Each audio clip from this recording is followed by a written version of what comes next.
What's going on, everybody? Welcome back to another episode of Horror Thoughts. And we've got a little bit of an interactive episode today. We are doing a tier maker subgenre list of our favorite horror movie subgenres and kind of going through where we put ours on our list, what our favorites are, what our least favorites are, and we can kind of hash through it together one by one. I am Scott. I am joined with my co-host Sean Blumenshine.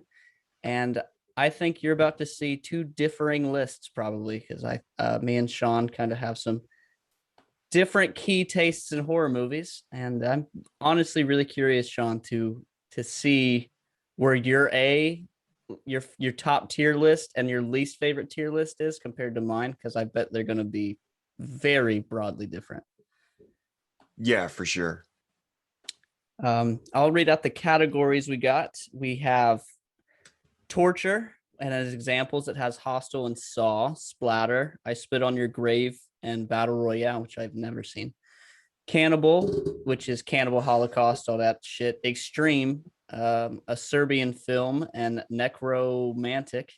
Phobia, Frozen and Buried, Madness, and Paranoia, Psycho and Frailty. Home Invasion and Survival, The Strangers and Your Next, slasher movies, of course. Crime, and it's Giallo, right? That's how you say that? Yeah. Redneck, Texas Chainsaw Massacre, and Hills Have Eyes. Undead, so zombie movies. Virus, 28 Days Later, Resident Evil, Vampire, Fright Night, Dracula, Werewolf, American Werewolf in London, Neo Monsters, Pumpkinhead, classical and mythological, Frankenstein and Leprechaun, Animals and Natures, you got Jaws and Birds, giant monsters, Godzilla and Cloverfield, small creatures, Gremlins and Critters, science fiction and aliens, The Thing and Alien, ghosts and spirits, Poltergeist, The Grudge, haunted house films, Amityville Horror, Possession, The Exorcist, demons, Evil Dead, witches and the occult, Black Sunday, Suspiria, and Supernatural Powers, which I would assume says Carrie because I can't read the letters. Yeah. But that is what we got. We got a pretty decent chunk of genres to go off of. And I'll just kick it off right out the gate with torture. And the examples, I'll go off the examples of Hostel and Saw. If you've listened to the podcast before, you know Hostel is one of the nostalgia feels and horror movies that I love so much. As a whole in the genre, I don't know. I mean, it's fine. There's a lot of movies in it that I enjoy, but for me personally, for now, I'm gonna set it at a B because I do enjoy Hostel, but that's a lot of that's nostalgia and how I feel about that. But as far as Saw, I think the first three are good, and then after that, it kind of went to shit. And the new Spiral was all right, but it's not something I really go out of my way to see all the time, but it's not something I'm indifferent towards either. I do enjoy a good torture movie. So I'll put mine at B. For me, torture, right out of the gate is a solid F. This is not a subgenre I really like at all. I can't think of any examples that I enjoy. Never liked Saw. Never really bothered with Hostel because what I saw of it I didn't like. I think they're kind of very often cynical, mean-spirited films, and I've just never gotten any enjoyment out of it. There it is. That's why I wanted to do this list because we've already started and it's such a broad stroke. Like if I took it down just to Hostel, I could have had mine at A and you have yours at F. It's going to be a good list for only one deep. I like those movies just it depends. If it's torture just for the sake of torturing, then if there's a chance of getting out, I enjoy that you have to go through some sort of trial and tribulation to get through a thing. But I think mine stemmed from more as just a kid seeing these at like 8 or 9. So it kind of made my idea of what horror is supposed to be as something that's like truly like grotesque and gruesome. And those movies kind of fed that. And that brings us into one that I feel is pretty close to it, but splatter movies. I Spit on Your Grave and Battle Royale, which I do not know that movie at all. And as far as I Spit on Your Grave, I think of stuff like Terrifier, things like that. I Spit on Your Grave. I think it's a good movie, but it's not something I would go out of my way to. I got I wouldn't take time to go see it, so I'm gonna have to put it at C, which is just middle of the road. I'm using C as either I'm indifferent to the film or I know nothing about the genre, and so for me, I'm gonna have to put that at a C. For me, I'm probably gonna go D on that. If we're including something like I Spit in Your Grave, I think generally rape revenge films would probably fit into that. And again, kind of like torture porn, it's very sort of cynical, mean-spirited stuff. But I can get into them once the tables turn, if that makes sense. Like once the victim stops being the victim and starts attacking the attackers, like and I Spit on Your Grave. Like once it gets to that point, I really enjoy that movie. But getting there is a very, very long sit that I tend not to enjoy. So this isn't stuff I ever go back to or seek out at all. Yeah, the only one I can really reference is I Spit on Your Grave and Terrifier, that are truly splatter, and I'm really just indifferent. I Spit on Your Grave, I think, is really good once it gets going. I think it definitely makes you feel something, which is important. So Cannibal, we got Cannibal Holocaust, Green Inferno, stuff like that. I Mm-hmm. like those two movies, but as a whole, past that, I I do not know anything about that subgenre. I've only seen those two movies, and I enjoy them. Mm-hmm. Cannibal Holocaust is cool because I like found footage style stuff. Um, I guess this will be a probably a D. Honestly, my besides those two movies, I've just never had an interest to ever go back to that genre. So I mean, that could easily be a C or a D, but I'll put it at D for now because I only watched two movies, and they, while I enjoy those, it never made me seek out any more from that genre. Mm-hmm. I'm also going to put it at D. A couple of the examples that might have made me rank it higher would be Texas Chainsaw and Wrong Turn, but we're kind of have those in a different category. So taking those out, cannibal films really don't hold any interest to me. Same thing with like Hills Have Eyes, because those are also cannibals. But like in regards to this list and the way we've broken it down, I'm putting cannibals at D. Yeah, that's the tough thing. No matter how you could break these genres down 10 times over, and you still would have movies that fit in four of them Mm-hmm. that make it so tough. Um, Next, we got Extreme, and the only one I know on here is a Serbian film. And I touched on earlier that I liked watching horror movies that, as a kid, that I thought the more shocking, the more insane, the more scary. That's the whole point. It's supposed to push the boundaries.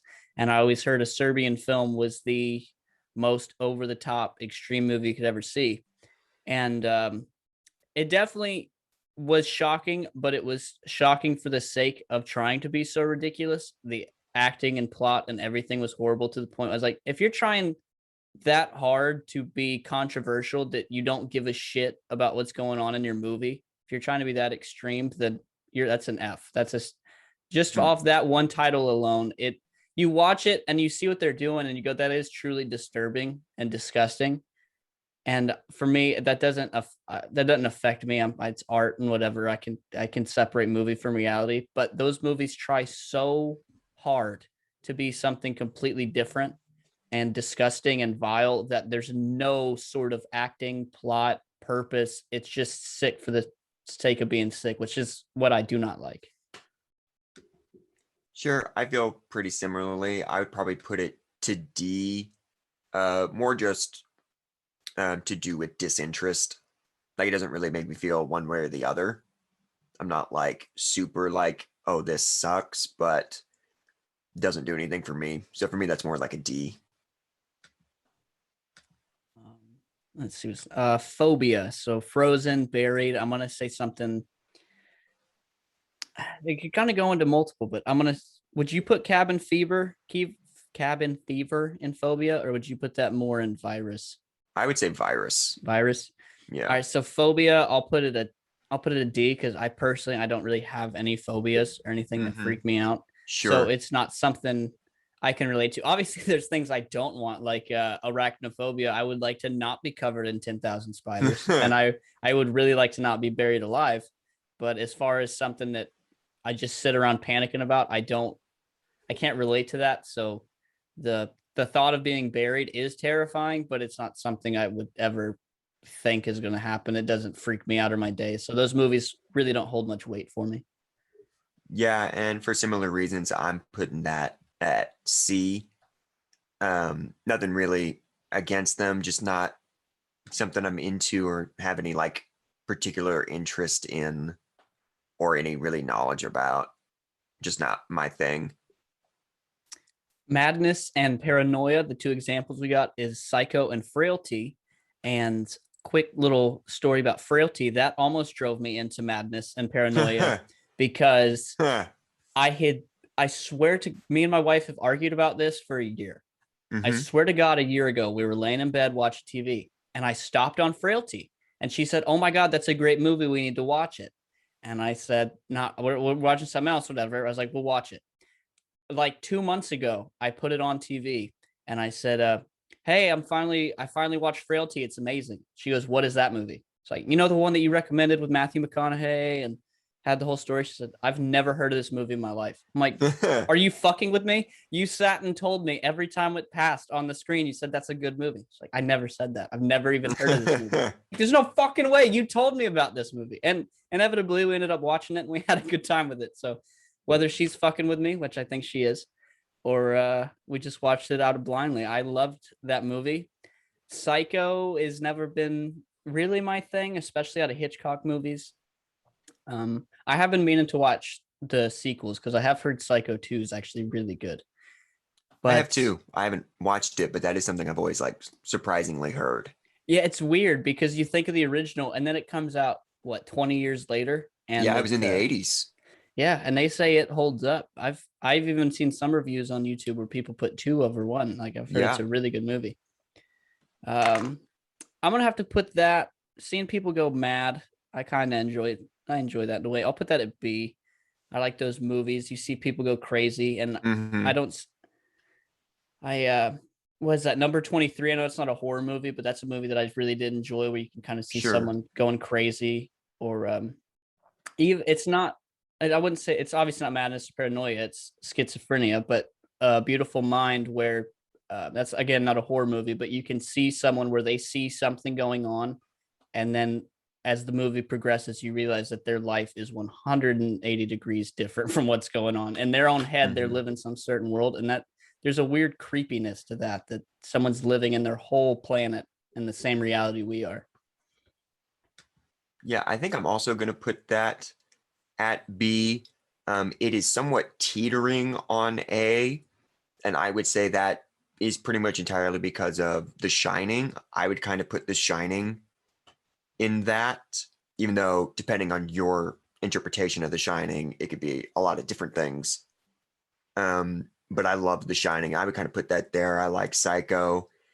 I really like this kind of stuff. I think lends itself to pretty interesting kind of artistic filmmaking and can sort of be up for interpretation a lot of times. Like they're often kind of ambiguous, which can be kind of intense in terms of like, are there, in the case of like The Shining or the original Haunting, are there ghosts or are people just going crazy, which is something I kind of like. So that's when I put kind of high.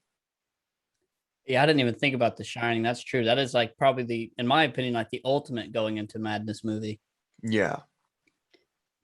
Next, we got Home Invasion and Survival, and the examples are The Strangers. And you're next. I would put Hush into that. Yeah. For me, that's an A. I love that genre, and a lot of that's nostalgia with The Strangers. But I remember seeing The Strangers, loving that, and then as I got older, watching Hush, and that hit in a completely different way. Where, not really spoiler alert, but spoiler alert, you got a deaf character who's having to fend off someone who's just truly wicked and evil. And a lot of my fear of horror or things that freak me out at this point in my life is things that I think could happen. They hit a little differently. And someone breaking into your house and killing you, it seems far-fetched because most people don't know someone that's had their home broken into and killed. But you could have someone today break into your fucking house and kill you just for the sake of it because people are fucking crazy. And so that one always hits kind of different. So for me, that is a solid A tier subgenre. Yeah, that's one I would probably put at A. as well. The Strangers is a really great example. That's just a terrific movie. I know, and like you said, there is something just so effective about it, because just the idea of someone breaking into your home, the place where you're supposed to be the safest, like that is intense. Yeah, it weirds me out. Like the thought of someone being in my house and not knowing it, that's something that genuinely scares me. All this other cannibal and phobia and stuff, that's whatever. I'll go about my day. But someone being in your house, like seeing those like news reports and videos where they have their cameras inside their home and they find out people have been living in their attic for like 3 months, terrifies me. Just someone just sitting in your house, you have no idea. Um, Next we got slasher, so obviously Friday the 13th, Halloween. I'm gonna have to put that at a B personally, because other than like some of the major uh franchises and films, it's not something I know I go out of my way to see. Like I'm not going to see Slumber Party Massacre all the time. I'm not going to see fucking Chopping Mall and every other slasher based on a holiday ever. I don't ever go out of my way to see those. It's always just the main few that I see, and I have a good time with them, but they never pique me enough to go see more. So I'll put that as a B. For me, slasher is a sort of like you with torture porn. It's a nostalgia thing. This is the kind of movies I grew up watching, whether it's Scream or Halloween or whatever. I love these kind of movies, and like yes, there are a lot of really really bad slasher films, but the ones that are good just mean a lot to me. So for me, that's definitely in the top, and those are kind of my favorite stuff to watch. Yeah, it's definitely one of those genres where the good are great and the bad are awful. Like there's so many of them. It's like you either get really good or a pile of shit. We got Giallo, which I won't even touch on. I know nothing about this genre. I have seen like the opening scene of Suspiria. Yeah, I got nothing for that completely. So that's an immediate C. I have no thought. Yeah, unfortunately, the same. I have no experience with any of that. I haven't watched any of his stuff. Um, I always mean to, and I've just never gotten around to it. So yeah, C as well. I will say that I was reading up. I liked Last Night in Soho so much. I was reading up on it, and my one of my favorite aspects of the film was the way it was lit and just Hmm. kind of the environment. And the director said that was a very big Giallo influence. And if you watch the opening scene of Suspiria, which is the only thing I've seen, you can Hmm. see with the bright reds and blues and colors. So that's one aspect of it that I do. Obviously I haven't seen the movies, but if that's what it Hmm. caused influence to, I think that's something that I would like from those movies and something I could take away. Yeah, and I Um, did really like Last Night in Soho too, so maybe I would be into some of this stuff. uh, Next They we did a got, Suspiria remake a few years ago with the I, 50 Shades of Grey girl. yeah, I always see that when I'm skipping through Amazon, and I'm like, should I watch this one or should I go and watch the original first? And Yeah. then I never watch either of them. It's the same thing every time. So I'm like, I don't want to. Obviously, if you watch the more modern thing before you watch the original, a lot of times it can kind of skew it, and like I don't know where to start. Um, Next we got Redneck, Texas Chainsaw Massacre, Hills Have Eyes. That's a straight A. Those are some of my favorite movies. I love Texas Chainsaw. I know a lot of people hate it, but I hate him. But I love Rob Zombie's style of filmmaking. I know everyone says the first third of Halloween's garbage because they hate the way they act and the family and all that. I don't know if it's just because of where I'm from or what, but there's just something about that style of redneck movie, white trashiness stuff. There's something about it that just it intrigues me every time, and that's why I've loved even Rob Zombie movies. I don't necessarily care for the plot or the acting. That I always enjoy the characters and that style of it. And to me, the ultimate is still Texas Chainsaw Massacre. That original family. There's just something so twisted about them being in this small town and being around these people. And again, it might have to do with like the area I lived in. Maybe it just hit a little closer to home about people I knew, but it's that's a solid A for me for sure. For me, that's going to be. I love The Hills Have Eyes. I really like Wrong Turn, and I have a lot of fondness for Texas Chainsaw Massacre. These aren't like my favorite films or anything. I'm not the biggest Rob Zombie fan, but these are definitely things I can get into and have fun with. Side note on Texas Chainsaw, just thought you might want to know they have released a collector's edition of Next Generation. If you'd like to get on that, I would not. it comes with the commentary. For sure. I kind of want to get it for the commentary. I need to hear what the fuck was going on. I was reading about it recently, and the director was talking about it it was intended to be somewhat like a parody, is what they were going for. I think it's one of those films where the director is going to stand by it and say that it's great and that we didn't get it. That's the vibe I got from reading some stuff. So I am interested in hearing that commentary. I think she's pulling a Tommy Wiseau and tried to make a legit movie. And then when people started making fun of it, she's like, actually, it's a parody. You didn't understand. It was supposed to be weird and comedy stuff. There is stuff in there where I can kind of see like, oh, that was supposed to be a joke. Yeah. Like, I do think it was intended to be a parody. I just think it's a poorly done one. Yeah. I don't think it's a Room situation. It's kind of unhinged in the most ridiculous places. Like, that's why, according to the director, that's why Leatherface is the way Leatherface is in that movie. So like inept and kind of useless is because that was supposed to be a commentary on what those characters had become. Unlike him and the other sort of slasher types, is that they were basically useless. They never succeeded in killing. And so that's why he's kind of a wet blanket, and Renee Zellweger can just tell him to shut up and sit down.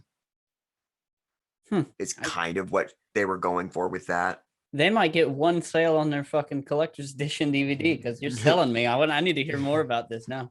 I don't know if any of that's on the commentary. That's just kind of some stuff I was reading about it. Because like I like Jason Goes to Hell, and so I wanted to hear the commentary for it because most people don't like it, and I wanted to see where the director and all them were coming from. And they were like, "Yeah, dude, we were 22 and just kind of made a movie. Like we don't, like we know it's not like that good, but we were going for more gore and something different, and we achieved that. As far as iconic status, cult stat, no, it's none of those things. It's not. I was 22. It's a good learning experience. So he was very honest about like I did what I could do with what I had, and I liked that. And I was curious if Texas Chainsaw should be like, look, man, they gave me a fucking movie to make. I did my best. I got Matthew McConaughey going batshit crazy in it. Like that's all I can offer. Well, it's not some new director. Like I think it's the person that wrote the original with Toby Hooper. Well, that's like I don't think it's some random person that came in. Well, that's awful. That's truly awful. I wonder if they were trying to do like a kind of like the second one did, where it went from one vibe to another. They're like, let's revive this franchise, and it just fell flat on their face. I don't know how 3 did. Like, I don't know if 3 like did badly, so if they were trying to like do something different from 3. Yeah, 3 is like the most boring one of the whole fucking franchise. So I kind of think 3 is fun. I mean, it's I don't know. I mean, I'll definitely take it over Next Generation. I would honestly rather watch 3 than like 90% of that series. I mean, that's fair. Whatever the fucking stupid one is, where it's not fucking T.I. Who's the goddamn rapper in that movie? The one with the rapper is the 3D one. Yeah, that one where he's like, drive through the gate. I'm like, God damn it. Like that. Yeah, so fuck that one. Next we got Undead, so Night of the Living Dead, zombie. Just all zombie stuff. I'll put that as a C, honestly. I do like Day of the Dead, Dawn of the Dead. But I don't go out of my way for any other movies like that. I enjoy those when I see them, but they never have me reach out for others. So I'll put that as just a middle of the road C. Yeah, kind of for similar reasons. I'm going with B on zombie films. I think outside of the George Romero stuff, there's not a lot to offer. Like once you've seen one zombie film, you've kind of seen every zombie film. But the Romero stuff, whether it's Night of the Living Dead, which is just a classic, and Dawn of the Dead as well, like that stuff's great. Like real huge highlights of, I think, horror in general. but zombies as a whole is a kind of a boring thing. And Romero's one of the only people I've seen that really make it interesting and compelling. I agree. Next we got Virus, kind of falls in the same lane in a way. 28 Days Later, Resident Evil. And just indifferent to it. I'll call it a C. Other than I like Cabin Fever. And that kind of goes, that again, every movie you can kind of break up into multiple things. That also kind of goes into the paranoia side of where when you watch that movie, the virus never actually kills anybody. The people kill everybody because they're freaking out about the virus. So as far as just 28 Days Later, Resident Evil, never been my thing. I don't dislike them, but they're not something I go out and chase to see. So it's just middle of the road. Yeah, I'm in the same position. It's a C, just no interest. Resident Evil is barely horror. They kind of pivoted to action real quick. Just kind of an excuse to have undead beings for a hot chick to blow up, which is fine. And, I can enjoy those movies, but in terms of horror, I think it's not very interesting. Or I just haven't seen a really good one, which is possible. That's true. I've been meaning to go through the Resident Evils. I was going to do a review series on them before this new one came out, but I just never got around to it. And you realized there were like 8 of them. Yeah, there was way more than I thought. It's like, I was thinking I think the new one is kind of like a reboot that doesn't super tie into the other movies from my understanding, because I was interested in the new one too, because it looks like a little more horror based than the movies were, which really just became about, like I said, that actress Mila Jovovich. Yeah, just about her being cool and badass and killing things, which again is fine. But have I touched on? I don't remember if I was telling you. I know I told a buddy. I don't know if I told you. Have I touched on how I hate modern movie trailers? I think you were talking to me about that because it's like the slow down version of like of a popular song. 80s songs. Oh my God. No, yeah, we talked about that. Yeah, that trailer is like the ultimate one. And when I go to the movies and I see it, I'm like, God damn it. I get it. Y'all like old songs, but shit. Like do something different. I'd rather have the What guy. one did they do? Because I know what you're talking about. What song did they do? What's Up by the Four Non Blondes. Yes, that. Yeah. No, that was so funny. Which it fits fine, but it was cool the first few movies. I was like, okay.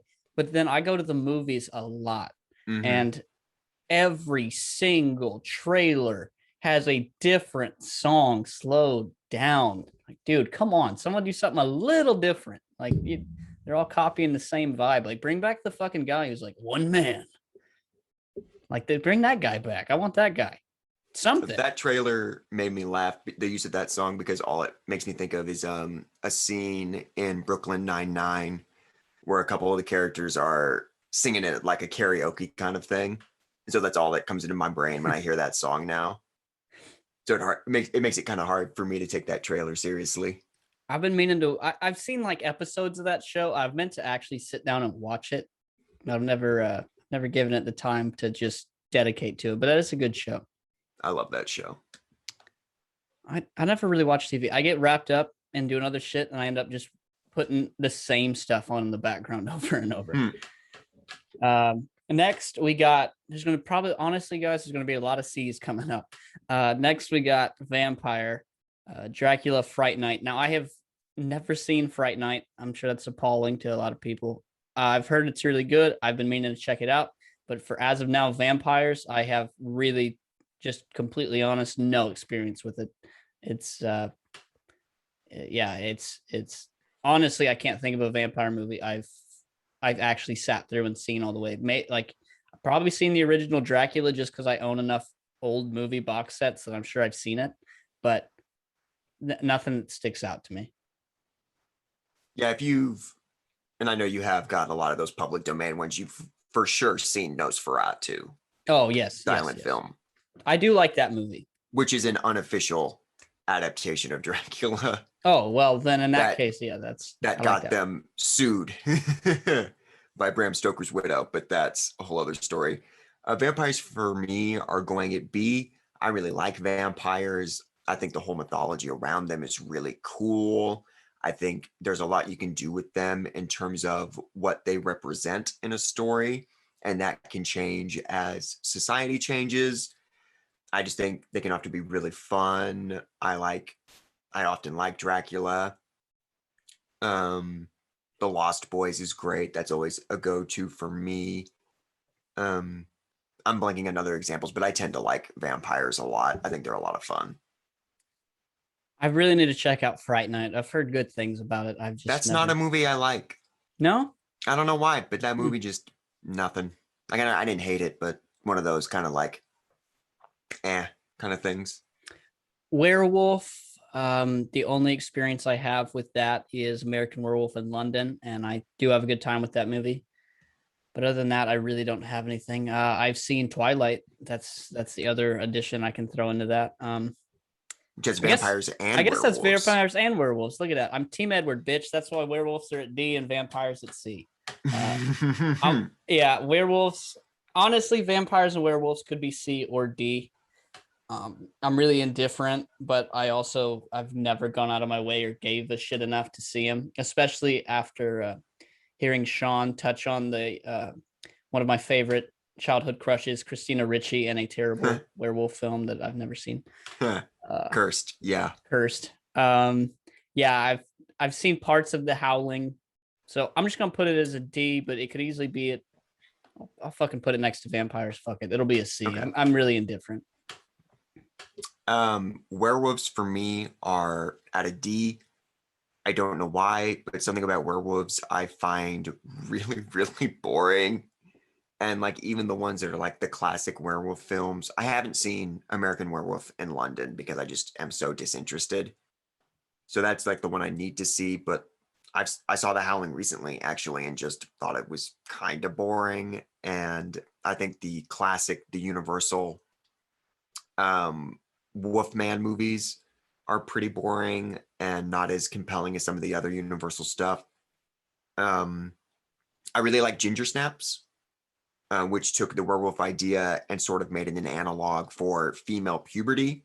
I thought that was a really interesting take on the werewolf mythology, and that's really the only example I can think of a werewolf movie that I actually liked. Have you seen the transformation scene in American Werewolf in London, at least? I don't think so. Oh, dude, that's worth the whole movie right there. Just the transformation scene, the practical effects they pull off in it is second to none. It's insane. Oh, I'm sure. It looks so painful. Next we got Neo Monsters, Pumpkinhead. There's no telling what the second one says. Just move it and put it on your thing. Yeah, it's nope, didn't help. My fault. Yeah, it didn't do nothing to me either. I'll put it at D. I could give a rat's ass about Pumpkinhead, or I can't even think of another Neo monster off the top of my head. So yeah, it's a D. I'm not 100% what that even means. Let me Google. I'll Google it. That's at C right now. Neo monster horror. The lost subgenre. Oh, okay. I don't know what that means. Pumpkinhead, Trimmers, Nightbreed, Jeepers Creepers, Descent, Feast, A Quiet Place. Okay. Someone said Phantasm. So what it means is like monsters, but outside of the Universal era. So like not werewolves, not Dracula, not Frankenstein. That makes sense. I'll go to C now that I've heard that, because I do like, if that's what classifies a Neo monster, I do like A Quiet Place. I just blanked on the other one I read, but Cloverfield would probably count. Or I guess that maybe it's more kaiju. Yeah, I'm more of a I guess in quotes realistic movie kind of guy. So monsters and stuff like that never really have been my thing ever, but I do enjoy some of those films. So I will put that at a C. Yeah, I'm sticking at C. They put horrible examples for that. Like they could have put way better movies for Neo. Yeah, they had put, like, as soon as you said like Tremors and Quiet Place, I was kind of like, got it. Classic and mythological, we got Frankenstein and Leprechaun. I've heard a lot of stuff about Leprechaun and how the series is ridiculous. And so I went in trying to watch it just for the joke of it one day, Yeah. I cannot get through them. No matter, I know they're supposed to be stupid. I can't get through them. That's a D. And it's unfortunate that something classic like Frankenstein and those are in it, but I kind of consider those separate. So that's kind of weird to me. But yeah, that's a D. I couldn't even get through it for the sake of the joke. Yeah, so I'm gonna cheat here because I just don't like this category. Like, I don't know what classic and mythological means, like, but I'm just gonna take that to mean like classic Universal films and just ignore Leprechaun. Yeah. If we're just talking about Leprechaun, So I'll put it at not to go ahead. cut you off, I googled mythological horror movies just to give you a better idea of what Well, they yeah, would it's mean. like it's magic based. I understand it. I just don't think it necessarily belongs with Frankenstein. Like, oh, it gave me, at least gave me some antlers, Sleepy Hollow, Yeah. fucking leprechaun bullshit, Krampus. So kind of like fantasy blends with Yeah. horror. Yeah, which just isn't Frankenstein. Frankenstein is sci-fi. so if we're gonna take it off, if we're gonna go off classic, just so are you gonna view this one just as like classic fucking Universal movies? I would thing? say, yeah, Universal monsters, classic kind of stuff. All right. So Dracula, Wolfman, Mummy. Up to C, indifferent. Sure. I don't have enough knowledge in them, which I wish I watch more of them, and I see the box sets that I want to buy and go through just because I love the history, but I never have. Sure. For me, just for the classic Universal stuff, I'm going with B. There's a lot of it I really, really like. I really like the Frankenstein stuff, especially Bride of Frankenstein. I really love the original Invisible Man. I have a soft spot for the original Phantom of the Opera. But there's also a lot of that stuff that I don't like at all. I think The Mummy is one of the most boring inventions of horror ever. There are so many Mummy movies. They're all the same. I don't like any of them. Like I said before, I'm not a big Wolfman guy, but I generally just love the style of the Universal stuff. They always had these big, huge sets that were really cool. And the Phantom of the Opera one still stood for like a really long time. Like, I think a fire finally took it out, maybe in like the 90s, but it like stood that you could go to it for a really long time. So I have a soft spot for that stuff. Mythological stuff like Leprechaun, I'd probably put it C or D. Just kind of disinterest. And maybe it's just because they used Leprechaun as an example, and I don't like Leprechaun, so it's kind of unfairly getting pinned down. I've seen Leprechaun once, and I sort of, again, like you, sort of like, let's watch Leprechaun. That's funny. At least in a group setting, which made it a little better than trying to watch it by myself. Yeah, I was all alone. I was like, dude, I can't get into it. I'm a fan of, one of my favorite things, well, used to be especially, was I used to watch all of the B horror movies. Although if I could find a pack of 1,000 movies for $3, I had it, and I would watch them all. Like, that was my thing. So with Leprechaun, it's like, oh, it's gonna be shitty, and then it was like, it wasn't shitty enough to be a fun B movie, and it wasn't good enough to be a good movie. It was just like in the middle of the road, like, God damn. Yeah. Next, we got Animals in Nature, Jaws, The Birds. That's a D for me. Animals do not scare me. Natures do not scare me. I think Jaws is criminally overrated. And out of every Hitchcock movie I've seen, which is not many, but is every animal movie I can think of, The Birds is one of my favorites. Definitely my favorite Hitchcock movie I've seen, because a swarm of anything to me is terrifying. That many birds is insane. And the fact that they're just doing it and you don't know why, and they're just going fucking bananas, and the hysteria it creates. I do enjoy that aspect, but as a whole, for a genre, animals do not freak me out. Cujo does not scare me. Pet Sematary, even though it stops being about animals pretty quick. I have not seen that, which I know is like sacrilegious to a lot of people, and I've been meaning to see it, but I never have. That probably goes more towards zombie anyways. I'm trying to think of other animal movies that, like, I mean, there are tons of shark movies besides like Jaws. the shark, just like endless. I don't give a shit about sharks. I don't give a shit about piranhas or Piranha. There you go. What was there were alligator ones in the early 2000s. What were those? Do you remember that? Oh, damn it. I now that you said it, yeah. And they weren't called like alligator or crocodile or anything like that, but I can't remember Fuck, what they were called. I cannot think of it. I can see it. Yeah, me too. Damn it. I do not remember. I know what you're talking about. But yeah, sharks mean nothing. I'm not a fan of Jaws, really. I think it's a fucking overrated. But and then especially the sequels. I mean, Jesus Christ, Jaws 4, there's a telepathic fucking shark connection. So over it. But yeah, I'm less than indifferent. I really have never cared for animal movies, so I'll put that at a D. For me, that goes B. Mostly for the sharks. I can get into sharks, not in like a, oh, I'm scared of this kind of way. I just often think they're kind of fun.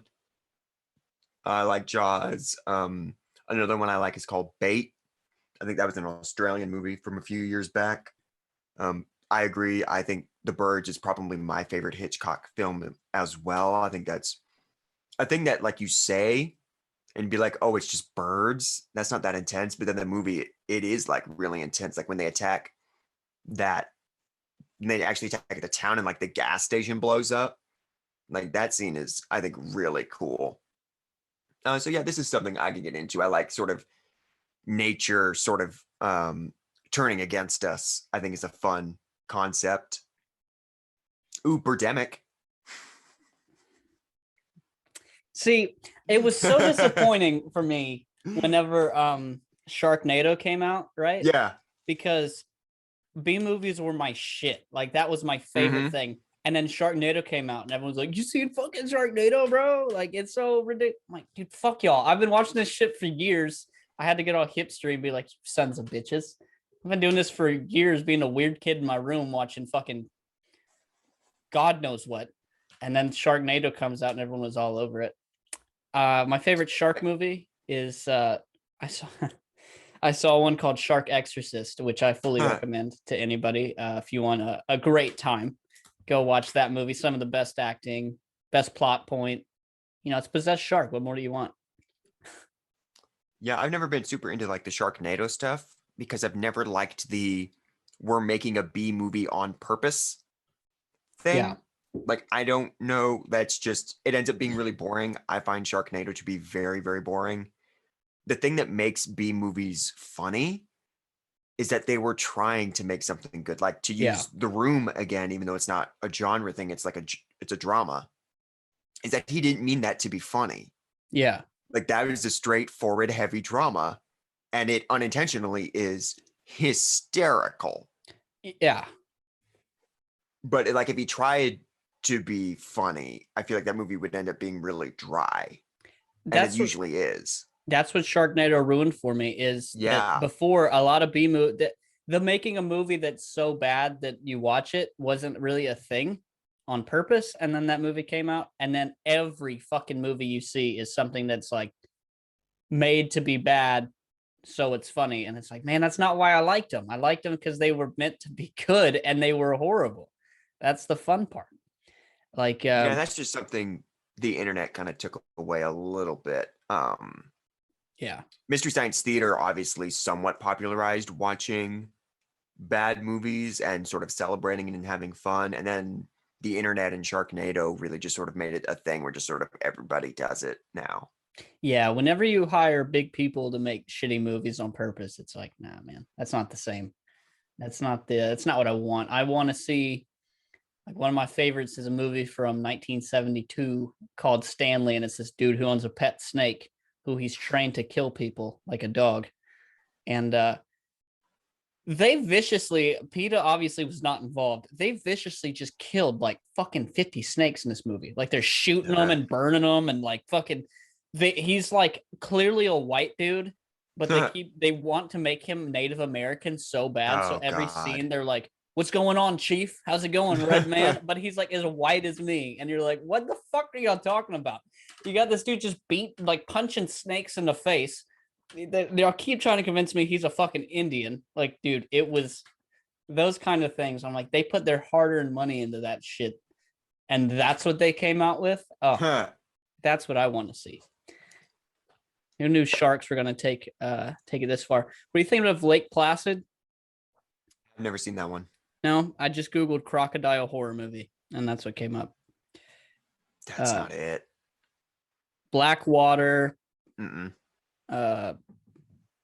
Yeah, so we got Dark Age. It's gonna come to me later. I'm gonna be real mad. Yeah, right. Fucking hate those things. It was a big deal too. Like it wasn't some like small thing. I feel like it had big people in it.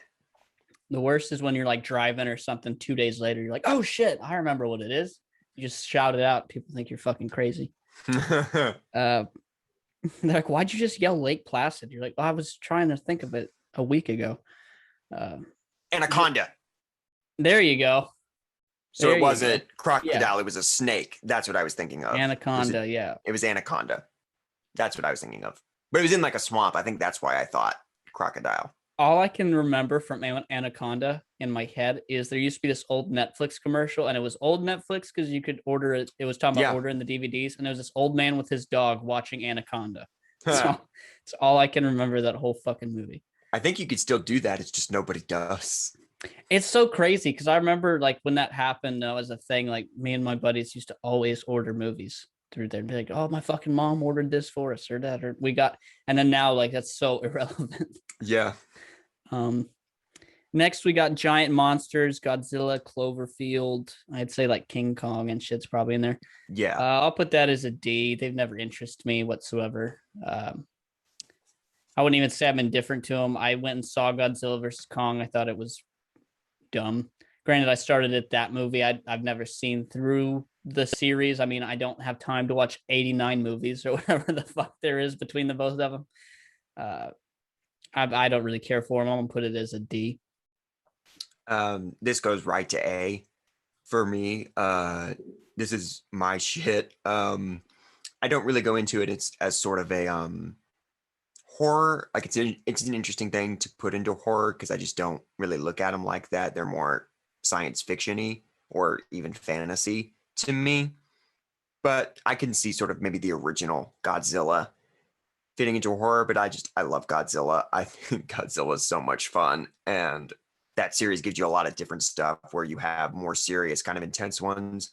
And then you have ones that are real goofy and real silly and very just like B movie and just hilarious. And I don't know, I just have a lot of fun with it. And I like sort of the way that they're made, prior to the CGI era where it's, a guy in a suit just stomping on like the models of the city. I don't know. There's something cool about that I really like. Yeah, I mean, they definitely got a lot to choose from. You can definitely find an era of Godzilla you like for sure. It's like James Bond. It's like you're bound to find one of them you like. There's so many of them. The only Godzilla I've ever seen was the newest one, whatever, Godzilla Kong. Godzilla versus Kong. Yeah. Which I loved. That was the exact movie I wanted it to be. Wasn't for me. They lost me at the I'm gonna revive him by blowing up the ship thing. It's like, oh, come on. I was done right there. I think that was King of the Monsters. Oh, is that what? That was Godzilla versus Kong, right? When they go like to the Middle Earth shit. And then no, that's King of the Monsters. That's the one before. Oh, well then that one. Yeah, when they did that, it's like, oh, okay, I'm over it. You just resuscitated a giant monkey's heart with a fucking spaceship. Peace. I'm out. Well, it was Godzilla. It was radiation. That's what powers him. No, it was fucking Kong because he had to go kick. Oh, I know what you're talking about. Right. Skarsgård does it because Godzilla kicks Kong's ass and then Kong's dying. And they got to go. But then they need to fight Mecha Godzilla. Yeah, they got to go. So then yeah. I don't know, man. That's the kind of dumb I want when it's Godzilla versus Kong. I mean, I thought the effects and stuff looked cool, but I think another thing that's really like such a stupid detail, but for me, it means a lot. It's like when the movie just ends, I'm like, they just destroyed like a whole town. Like, where do you go from here? Like, I would love to see like Godzilla Kong 2, the rebuild, and you just have to see this fucking 40,000 people dead from this giant fucking monkey lizard fight. Everyone be like, what the fuck just happened? This is the craziest day ever. I always find that so funny. Small creatures, gremlins, and critters. That's an immediate D. Don't give a shit about gremlins or critters. I won't call it an F. F is saved for something that's like so fucking egregious. I'm like, fuck your movies. Small creatures, I'll watch gremlins, I'll watch critters, but I could give a rat's ass about them. So I'll put that as a D. I'm going C just out of kind of disinterest. That one was short and sweet. Sci-fi and aliens, The Thing and Alien. That's a tough one. That's either C or D. I'll throw it up at C just because I do not care about aliens. I do not care about sci-fi movies. They've never really been my thing. I do like The Thing. I've never cared for Alien. So it's just more of an indifferent thing. I've seen them. If you want to count like Quiet Place, I guess that'd be an Alien. I know it was in mythological or Neo Monster, whatever. So, I mean, they're fine. I'll put it at C. I think aliens and sci-fi is okay. It can be done right sometimes where I think it's cool. Like Phantasm 2 was cool. So there's some in it that I like. I'll give it a C. I'm going with D. A lot of that stuff just doesn't work for me. I don't really know why I don't like the Alien films. I never have. I find them really boring. I thought The Thing was kind of boring, which is weird because I typically like Carpenter so much, but just none of this stuff I ever really like. And I typically like sci-fi. So I don't know what it is about certain films at a certain point. Yeah, I'm not a sci-fi guy in horror outside of horror. So it definitely doesn't fit for me. Ghosts and spirits, we got Poltergeist and The Grudge. I'll put that as a B. I like ghost movies, spirits, and these next few are kind of convoluted in a way because you got ghosts and spirits, haunted house, possession, They're connected. Demons.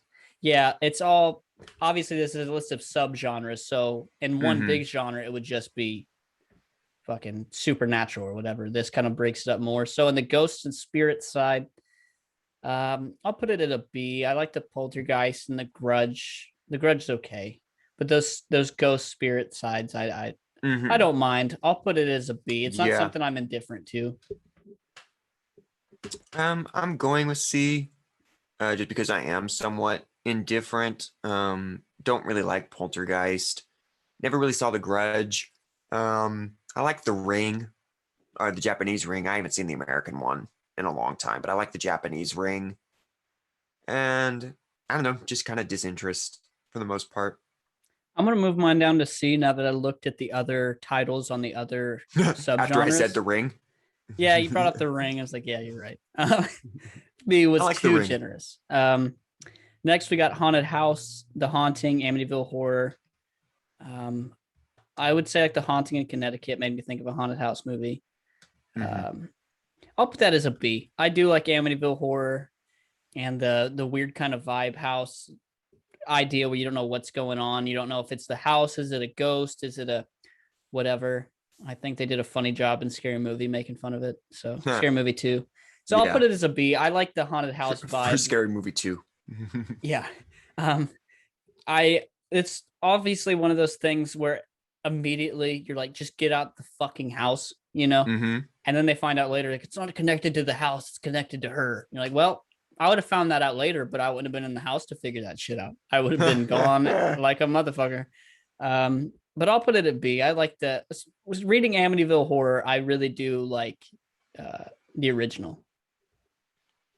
For me, this is another in the F category, kind of for the reason you just stated, which is watching these things, I'm always like, leave. Like, they're possessing this specific place, just go. You can just leave. And what's the solution at the end of the movie? They leave. Like I've seen the original Amityville Horror, and like, there's decent stuff in it. It's not like the worst movie I've ever seen, but the entire movie, I'm like, you can just go. And what do they do at the end? Leave. It's just, to me, it's just like, they always just feel like these giant, boring waste of time, where I know what the solution is from the word go. And in terms of like ghosts and spirits and hauntings and possessions, I feel like general ghost and spirits and possession movies are a lot more interesting. So like I really like the Insidious movies because they're not haunting a place, they're haunting a person. So Insidious would probably go more towards ghosts and spirits because this is haunted house. So yeah, I would put that back up to B for the Insidious stuff, but haunted house is F. Yeah, these are kind of tough to break down with these like certain little intricacies of this genre because there's so many little things where they kind of tie in together. Whereas once you, I don't know, it's kind of tough. I'll keep it at B, but it could easily be a C. It's all, I guess, in just how you define it. But it is kind of dumb where you like leave the house. I will say I'd probably be someone who'd stay somewhere haunted way too long because I don't believe in ghosts or anything like that. I don't believe in paranormal shit. So if stuff started happening, my wife would be like, "We need to get the fuck out of here." And I'd be like, "Dude, there's a reason this is happening. It's rational." And then, once I started seeing like paranormal activity where they start seeing footprints and shit, I'm like, "All right, we're the fuck out of here." Like, I'm not. If I got some proof that weird shit's happening, I'm out. But if they're like, "Oh, the door closes on its own," I'm like, it's the fucking AC. Shut up. Well, with movies, they always take it way too far, though. Where it's like, if you could get it kind of reasonably, but like crazy stuff happens, and it's always the guy. It's always the husband. It's just like, it's fine. Yeah. It's like, it's not fine. People are dying. Yeah. At what point do we realize this isn't okay? Yeah. If I start seeing the extreme shit, I'm out. Like the little things where they're like they show, I think it's Paranormal Activity 2. They show the pool cleaner and it goes up and out of the pool, like it lifts out of the pool. And that stuff, I'd be like, that's fucking weird that happened. Like it wouldn't cross my mind and be like, why would a ghost just in the middle of the night? That's the other thing with like the haunted house stuff for ghosts or whatever. Like, do you want to kill these people or not? Like, why do you keep fucking with them? Like, I wouldn't even be scared. I'd be like, why'd you take my fucking pool cleaner out, you asshole? Like, that wasn't affecting you. Come haunt me. Come fuck with my house. Don't dirty up my pool, you bitch. Ghosts are very strange pranksters. I know, right? Like, they would spend like an hour 15 of the movie just sort of lightly messing with people before finally being like, oh, I should probably kill you now. Right. Like, if you really wanted what were you waiting for? Yeah. Why? How come day one you didn't just fucking go for it? Like in Amityville Horror when he just locks the girl in the closet. It's like, okay. As you She's say in this, a closet. As you say this, my fucking haunted house is dropping. As we discuss this, that shit does, like, ghosts. Yeah, they don't make sense now that I think about it, because why are you fucking with them for so long? Just if you want to be alone, just get them the fuck out of there. Just start. As soon as they bring the first box in, you just fucking blow it open, start throwing shit. Oh man, carve "fuck you" in the wall. Like, dude, you could get them out pretty quick. But just to complain about more ghost stuff, this isn't haunted house, but like The Ring. What is the logic of The Ring? Like, I get she was murdered, and so she's a vengeful spirit. Like, okay, I'm there. Why a videotape? Why 7 days? Why are you so bitter about it? Like, what is the connection there? Like, I get why she's bitter. She was murdered and trapped in a well. But to kill the whole world? But to kill everybody, to have the 7-day rule. Yeah. Now that we go into these, I'm like, shit, you're right. And it's like, why don't you just go and kill them now? Like, yeah. Why are you giving... Like, I get it's so we can have a movie. And it's an interesting plot to be like, you have 7 days to save your life, figure it out. Yeah. But it is kind of like a thing of like, well, why does she do that though? Yeah. Not in real life, not believing in anything paranormal or whatever. It adds like for me, it's like a different view of the movies, because I don't think it, like when I watch home invasion shit, I'm like, oh shit, that can happen. When I see the ghost stuff, it's a really detached for me, where I'm like, oh, this is clearly a movie. And sometimes it works and makes it fun, and sometimes it's like, oh, like again, I reference Paranormal Activity because I do enjoy some of those movies, but their decision making is horrible. Like, you have on video that this Ouija board that you left out just caught on fire while you were gone. Why the fuck are you still there? I don't give a shit what he wants. If my wife's like, no, we're staying, I'm like, that's cool. You can stay with fucking divorce papers because my ass is gone. Like, I'm not sticking around for this shit. I don't believe in it, but if it's presented to me, bitch, I will believe. I'm not that big a skeptic. Next we got Possession, The Exorcist, The Right, Exorcism of Emily Rose. I'll throw in there. That's like immediate A for me, without a doubt. The Exorcist is my one of my, if not my favorite horror movie of all time, just for nostalgia, what it's meant to me. I don't think another possession movie has ever lived up to that. There's been some good ones. The Last Exorcism, I think the plot point to The Last Exorcism is amazing. I think that they're one of the only movies that put a new spin on it. But even though a lot of them are kind of the same, retelling, rehashing, basic, whatever, I think for me, they offer a lot, again, just in nostalgia. And I think where you're talking about the ghosts kind of being kind of like soft-footed for the first hour, where they're just kind of fucking with them, and then they come hard. I always like possession movies because it's not someone who died in the spirit. It's something truly evil that has some sort of evil intention behind it. And I think that's what makes them super menacing and disturbing, because it just utterly destroys somebody for the sake of pure evil. And I always like that aspect of it. And Exorcism of Emily Rose, I remember that one freaked me out a lot too. I think they just have a lot of creepy elements, especially with I don't like unnatural movements. So seeing them bend backwards and turn heads around and stuff always creeped me out as a kid. And as an adult, it just carried over. And Sure. yeah, for me, Possession, Last Exorcism, I love found footage movies too. And that kind of tied both of them together. So that's an immediate A for me. A lot of that's nostalgia, but I do enjoy those movies. Yeah, that goes to A for me too. And like 90% of that is just The Exorcist is so good. But there is really something, I think, quite intense and scary about something taking over your body and killing you from the inside out. And what can you really do about it? And typically, these films also have this sort of faith element, even though I'm not a religious person.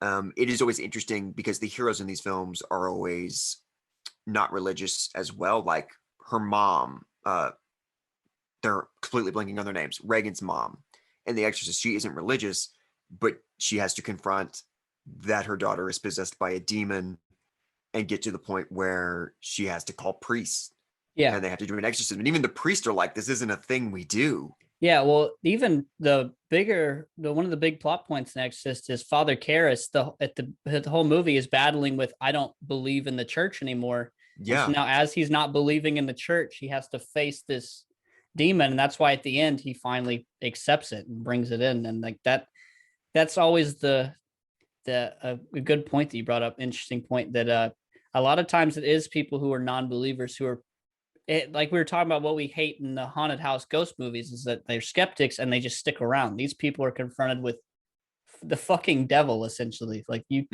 they make you a believer pretty quick. And there's nothing you can do about it. Like again with haunted house movies, it's always leave. You can leave this house. But with possession, it's like what can you do? Yeah. If this were to happen, like you'd be done. Yeah. As as a kid in The Exorcist, what freaked me out was obviously the imagery, all that stuff. Yeah. And as an adult, what scares me more is the scenes in between that, where the mom is like downstairs or in the kitchen, and all down here is peaceful and everything's fine. She's eating, drinking, whatever. But up in that room up there, your fucking daughter, who is pure as snow, is fucking deranged and floating and going crazy. And it's just up there. And what you don't know if she's gonna fucking come down the stairs. You don't know if your daughter's gonna die. You don't know what the fuck's going on.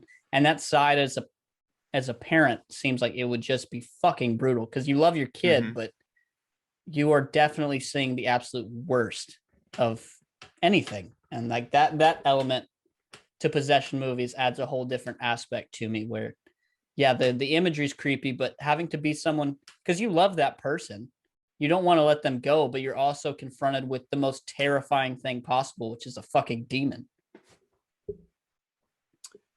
And I agree with all that. But then also, like, the imagery is really creepy and really unsettling to see a child violated, particularly the way Reagan is. Yeah. Like the "let Jesus fuck you" scene is always the one that really like sets me on edge. Yeah, for sure. That is definitely the creepiest scene to me. Oh, we got next. Demons. It says Evil Dead. Uh, See, it's where it's kind of tough. Yeah.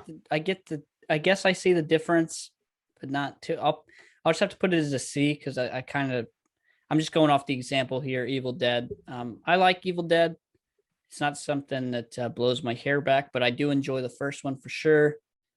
And I'll put it as a C just because it's kind of hard for me to differentiate between possession and what they mean by demon because I always kind of put them one and the same. But I'll have it as a C. Yeah, for me, the only difference I could really make is demons not possessing people, but just sort of, Existing. yeah, coming out. Which even then, I guess they're technically possessing people in Evil Dead. Yeah. But they're possessing corpses though, right? Like those people are dead, right? They die. Like there's no saving someone once they get infected. Whereas you can Well, save Reagan. yeah, that's true. That's true. Yeah. You can't save them. But I'm still putting it at C. Just stuff like Evil Dead never did anything for me. I feel like I don't know. I feel like if you're going to do like demons and stuff like that, I feel like possession is the interesting thing to do with them, and just having them sort of being things that you could fight and beat up. Like maybe cool for like an action thing, which is the direction Evil Dead goes, and Resident Evil as well, to bring that up again. But doesn't really do anything for me. Next, we got witches and occult. And I'll be honest, because I don't see it on here, I'm going to kind of make my own list because I can. I'm going to take the OC off occult and just put cult because I like witches and cult movies. Cult movies, especially. If there was a cult movie category, that's a straight A. That's an immediate A. With witches, I love Black Sunday. Bava, I think that's his best movie. I got kind of into him for a little bit. Black Sunday, I think, is really fucking eerie. And the movie, just The Witch, is one of my all-time favorite movies. So if I had it as witches and cult, I'd have it as A. But other than those couple movies, I don't have too much to go off of. So I'll just put it at B because I really do like Black Sunday. It's got Suspiria on here, which I have not seen, but I love the Black Sunday and the Witch hold up so much on their own that even though I don't have many other examples of these types of movies, fucking Fear Street, I liked those. Oh yeah, I guess I would consider those more slashers, but I guess there is a witch element to it. Yeah, I'm just trying to think of movies that I just know how to witch in them. Yeah. So yeah, I'll put that as B. I do enjoy those styles of movies. For me, that kind of goes towards D. I don't know what it is, but something about witches is always kind of a turn off for me. I just don't find them interesting, and that's usually where something crosses the line into silliness. There are examples where, depending on how you define it, I really loved Midsummer or Midsommar, however you're supposed to say it, which you could argue is kind of witchy, definitely a cult, but how magic it is obviously kind of left up to imagination. But I would count that in that genre. I really liked that. I didn't love Fear Street, but let's be real, I loved Fear Street for the slasher stuff. Yeah. And the fact that there was a witch behind everything is kind of, it's a decent like plot, and to get the ball rolling, to have killers in different decades and to do the movies they wanted to do. Yeah. But it's not something that I'm like, woo, a witch. Yeah, now this thing is cooking. Oh man. Like to me, it just feels like a plot device. Like, Yeah. we want to do a different decades kind of thing. A witch and magic and a curse. That's all interesting. Maybe I'm talking myself up to a C, but again, just not a thing I'm super thrilled about ever. Yeah. As far as like the occult, would you throw like the Omen into that? Because I mean, Damien is Uh, like the fucking devil.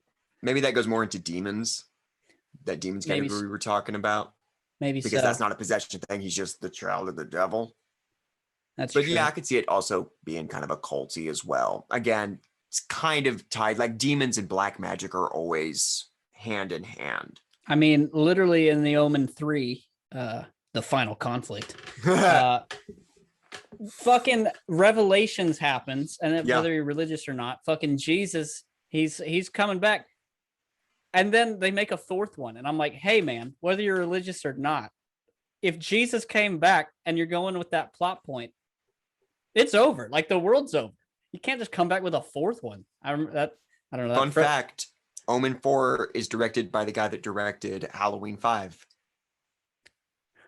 I could have guessed that if you gave me three guesses. Quality. If you guessed who directed a major horror movie that was not well received, also made The Omen 4, I'd been like, Rachel Talalay, or however you say her name. Picking on Freddy's dead. I mean, we brought up witches, and all I could think about was him on that broomstick. So. Oh. All right, we'll throw Nightmare on Elm Street in it too. Just for that one scene. Supernatural powers, we got Carrie, and I cannot think, probably Scanners, I would think is probably what that other one's supposed to say. I'll put that as a C. I did my top 10 horror movies on my YouTube, and I got some heat for it. But the Carrie remake, really? the Carrie remake is one of my all-time favorite movies. So other than that, I'd have to put it as a C, but that movie itself would be a straight A for me.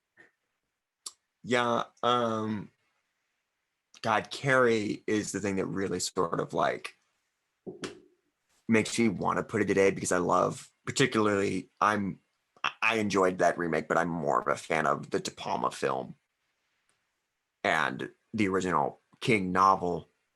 So like I am really tempted to put it in A because of Carrie, but I'm struggling to think of really anything else.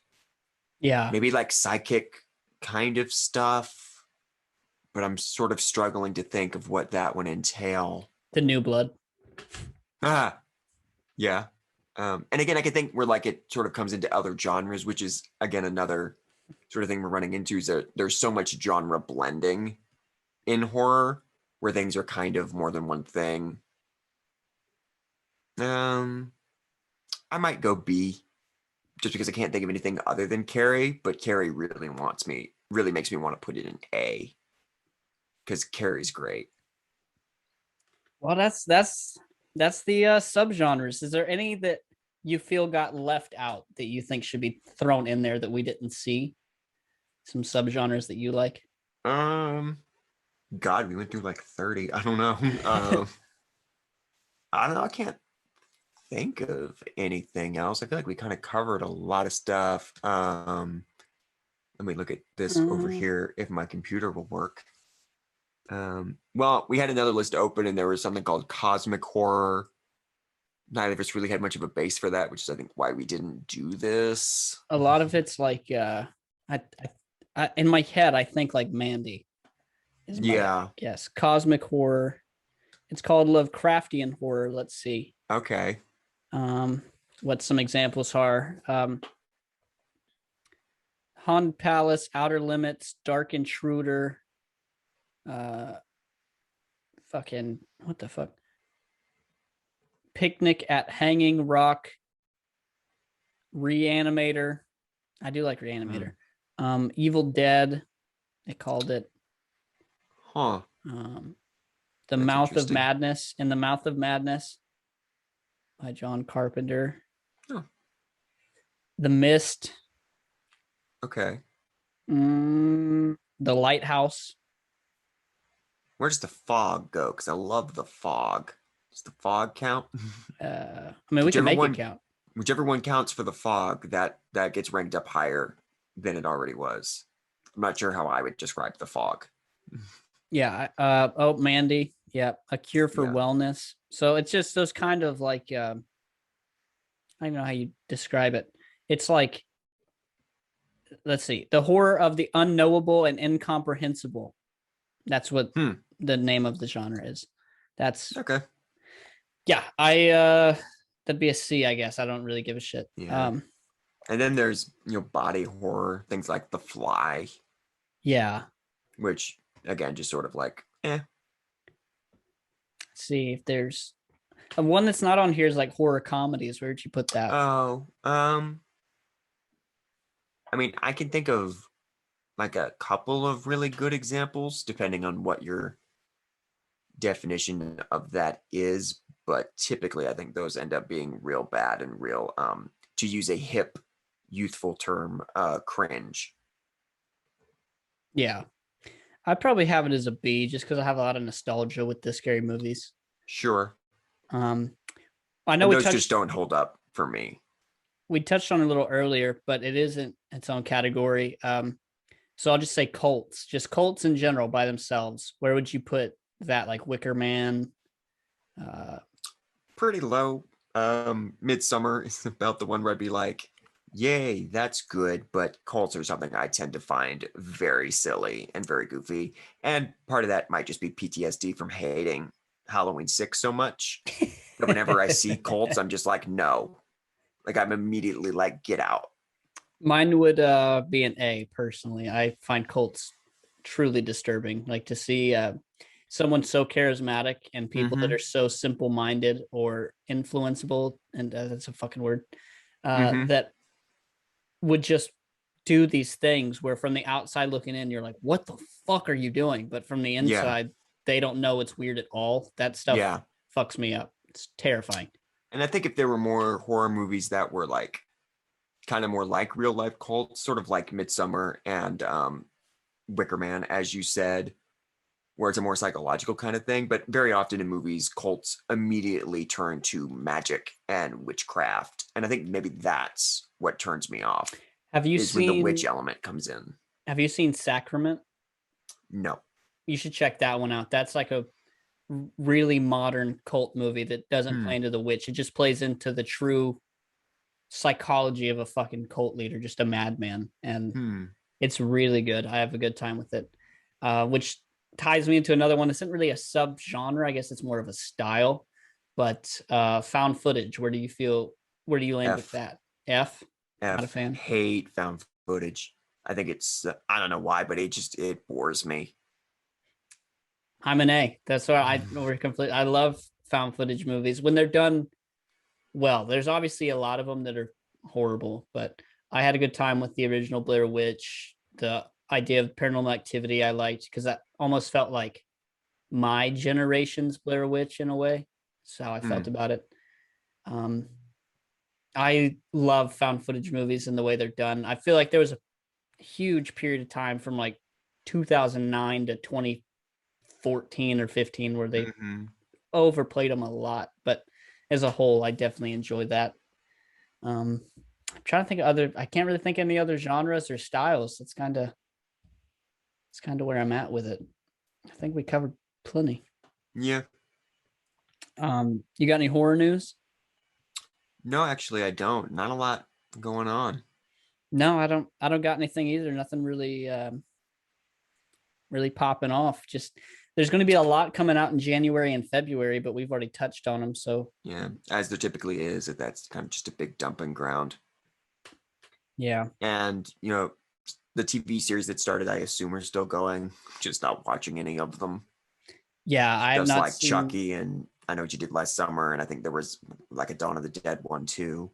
Yeah, those I have not seen any of them because I thought I had them in my subscription on my TV, but I didn't, and I was like, well, I'm not going to go out of my way to pay to see these because they don't really pique my interest. And well, I Know What You Did Last Summer is Amazon. Oh yeah, streaming if you have that streaming. Well, that one just I don't actually give a fuck, I guess. Yeah.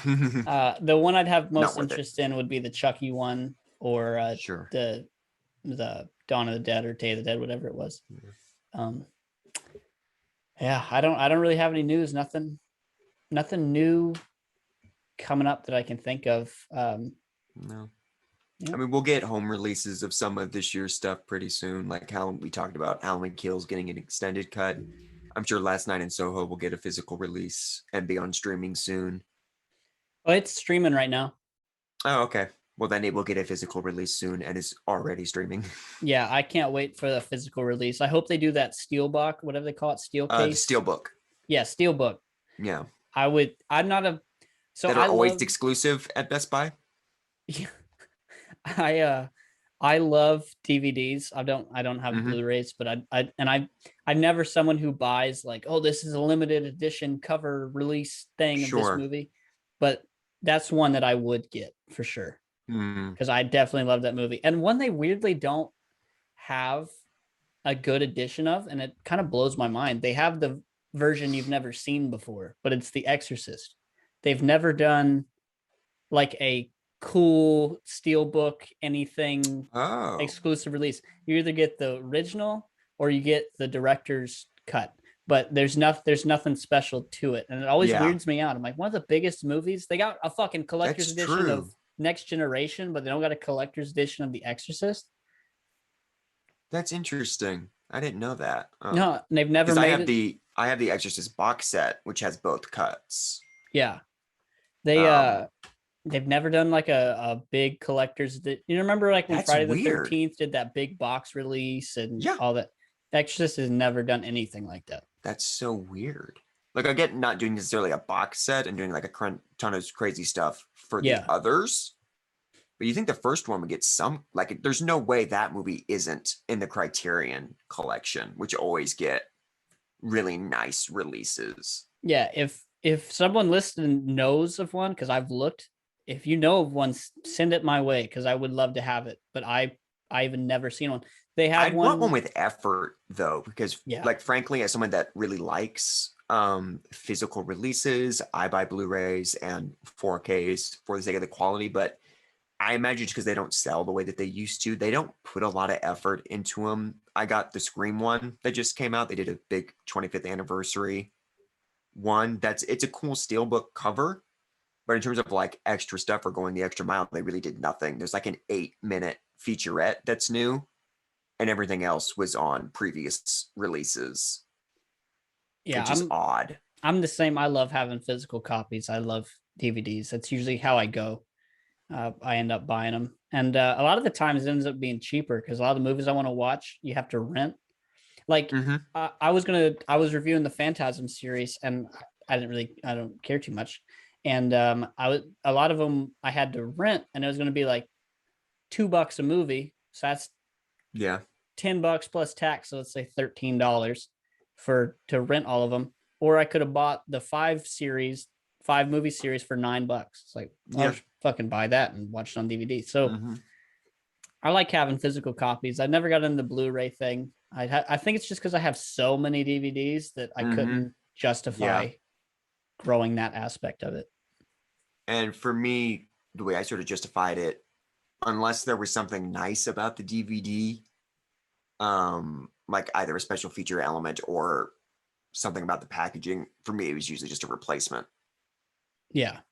Like get rid of the DVD when you get to move with Blu-ray, because for me, the Blu-ray was such better quality, in my opinion.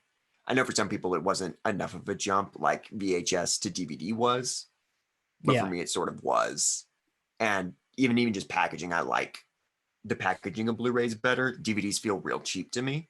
Yeah, Blu-ray definitely does put more into the presentation of it for sure. But I also still have VHSs, so I'm just kind of weird. I used to have so many, and I got rid of them before I moved.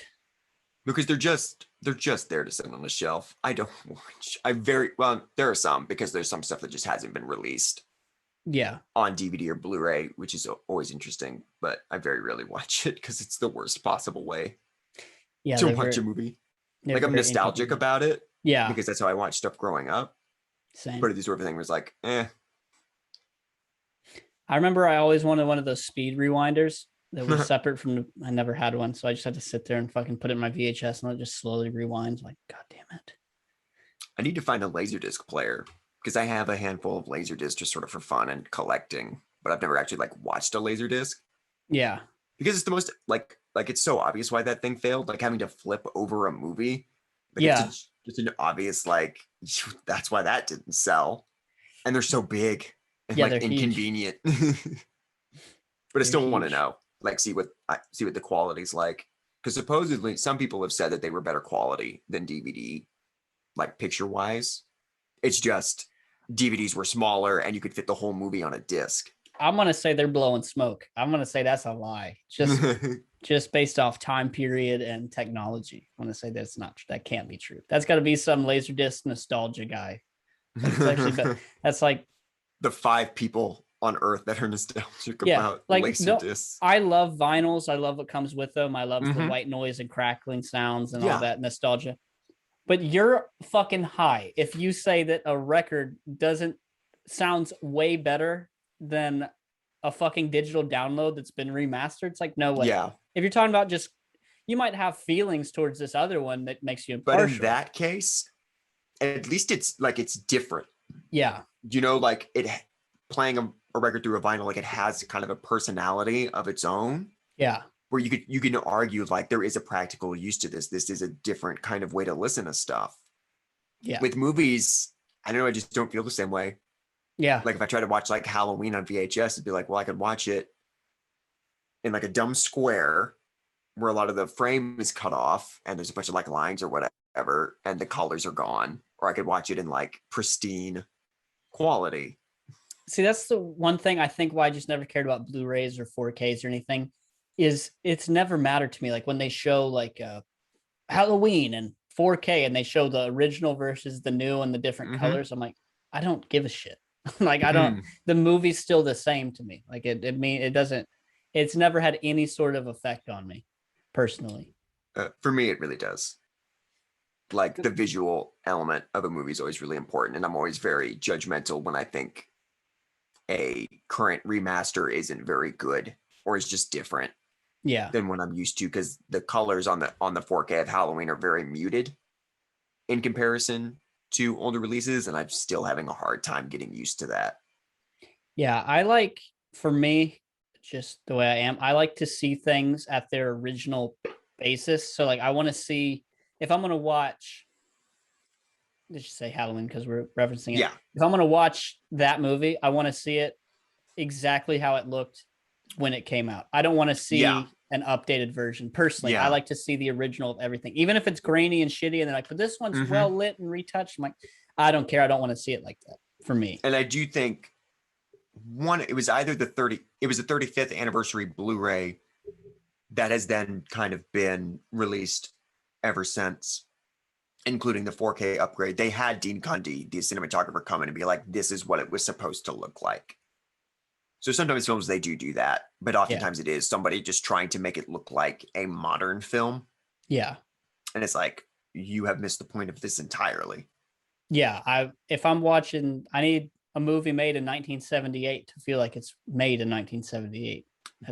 And that might be part of why, I mean, I'm sure there's lots of reasons you can't do, but going and watching the original Star Wars movies would drive you insane. Why is that? Because, and this has been going on since the 90s, the films that the original trilogy made in the late 70s, late 80s, George Lucas, every time they got a new release, when they made the jump to DVD, to Blu-ray, and now to 4K and streaming, he has changed stuff. That includes putting in CGI, music changes, other sorts of just random stuff. They're called the special editions, and they change every release, and it is insane and dumb and awful. Like you'll be watching the original Star Wars movie, and then just like these random CGI creatures will just enter the frame out of nowhere. They're pointless. It's just CGI creatures now. This makes it look more modern, right? It's like, no, it's very intrusive and very weird. It's so odd. I mean, I'm sure he's doing it just to line his pockets. Like he knows people will buy special edition. Honestly, at a certain point, I think he's doing it to troll. Because people, like, it's one of those things that Star Wars fans got really mad about. Some of the changes, and just like are still mad about. And so at a certain point, I think he was just doing it to mess with people. I respect that. Like there's a really infamous, I'm sure you've heard it, but there's a really infamous scene between the Harrison Ford character Han Solo and a different character, and Han just sort of shoots him. And in the special edition, they had this alien try to shoot Han first. and then Han shoots him and kills him, because it's supposed to be like, well, Han wouldn't just kill someone unprovoked because, you know, kids or whatever be, I don't know, upset. I don't know. But people, Star Wars fans really hate that. So there's like a whole like Han shot first kind of movement that has always been kind of weirdly controversial. And for the Disney Plus version, another thing has been added to that scene where the alien says some like random word before he shoots, just to add something else into it. Like, we're just like, okay, you're just messing with people. Dude, he's got more money than God. He's just sitting there, he's like, oh, y'all don't like that? Just wait. I'm gonna make it worse. Just wait. You should look up that scene on YouTube, because I know you don't care about Star Wars or want to watch that, but because they're sitting like this far apart. And so it is like, well, how does the alien miss him? Like shooting first. And so they have like the laser like go next to Harrison Ford's head, and they're trying to make it look like he's dodging it. But obviously Harrison Ford on the day wasn't dodging anything because the alien didn't shoot him. And so they CGI'd his head kind of doing this. Nice. It's the funniest thing. Oh, I respect him a lot more if that's what he's doing, just to be a dick. That's hilarious. Shit. Well, guys, I will put a link in the description of this tier list so you can make your own and share it around and see where you stack up compared to ours. As I touched on in the beginning, I thought mine and Sean would be completely different. Mm-hmm. And I'm sure compared to y'all's, they're all completely different. Everyone's got their own list, own opinions. So by all means, make your own list. You can share it and be sure to tag us in it so that way we can see it. But you can check me out on my YouTube. I don't got much going on as of right now. At the start of the year, I'll have a lot more going on. I'm just kind of busy, and holidays and things are getting in the way. But you can go to my YouTube, check out my old videos and all my reviews. Sean, you can check out Sean Blumenshine on YouTube and Instagram. You got any new videos planned in the future? No. Nothing new coming up. All right. So go make the list. Let us know what you think. That is the episode. We love you guys. Make sure to rate, review, subscribe, follow, all that good stuff. And we will see y'all in 2 weeks.